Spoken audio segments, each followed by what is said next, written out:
We're students in the Occupational Therapy graduate program at the University of South Dakota. Today we'll be doing a short tour of an accessible kitchen and bathroom that can be utilized for people with disabilities. To start out with, here's a fridge that has the side-by-side doors that allow for easy access to both the fridge and the freezer. Moving over here, we have a few devices that can make cooking tasks in the kitchen easier. For instance, here is a kitchen scissors that allows for an easier grip, a spatula with an ergonomic handle, and a one-handed peeler in which you can place it on the edge of a countertop and peel something such as carrots. Over to my right, we have an electrical outlet that's on the front of the counter space opposed to the back that allows for less reach when plugging in an appliance. Over here we have a pull-out cutting board workspace that is accessible for someone in a wheelchair. Now over to the sink, we have a lever handle to allow for easy turning on and off. This sink also has a retractable hose, so if someone was in a wheelchair, they would be able to use the hose to do their dishes. Ideally, you would have the water heater turned down to below or at 115 degrees, so if someone is experiencing issues with sensation, they don't scald themselves. Underneath the sink, we have retractable covered doors that can be pushed back to allow for a wheelchair to fit underneath the sink so they can push up right up to the surface to do dishes. Ideally, when doing so, you need to have your pipes set a little bit farther back and then make sure that they're insulated so burns don't occur to the legs. Over here, we have the stovetop and oven.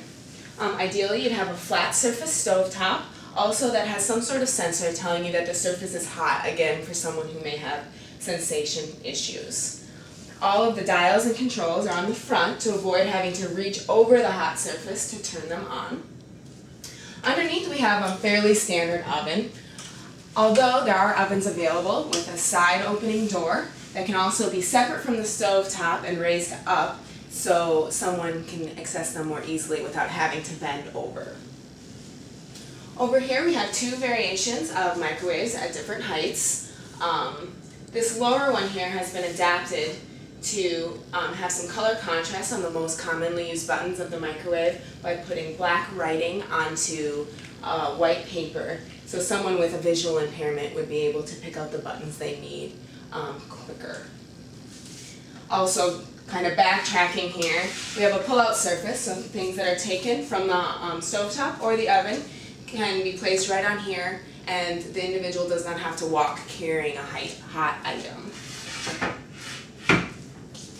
This cupboard here allows for easier access by having pull-out drawers, preventing the need to have to reach to the back of the cupboard space.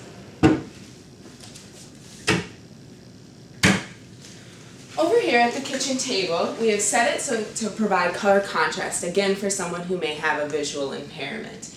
We have white dishes on a red tablecloth, and then also under this plate we put a piece of Dicem, which is just a type of material that provides extra grip, so when the plate's on the table it slides around less. This could be used for someone who doesn't have the motor coordination to be feeding. Over here we have some adapted utensils. These are examples of weighted utensils for someone who might have a slight tremor, and this would prevent the tremor from interfering with their ability to eat. This cup has an adapted handle on it to provide for a different sort of grip. This is called a nosy cup, and it has this cutout here so the person can drink from the cup without having to tip back their head, without hitting their nose on the front of the cup. Here we have a spoon with a better grip handle that also allows for it to be strapped on to the hand to prevent any dropping of the spoon. Okay. Back here is another version of an accessible cupboard. This has a Lazy Susan in it, again allowing for easier access to all the contents of the cupboard by spinning these surfaces. And then finally, we have a washer and dryer in which we've raised up off the floor to prevent the need to bend in order to load and unload. All the dials again are on the front surface to prevent having to reach. And that's about it.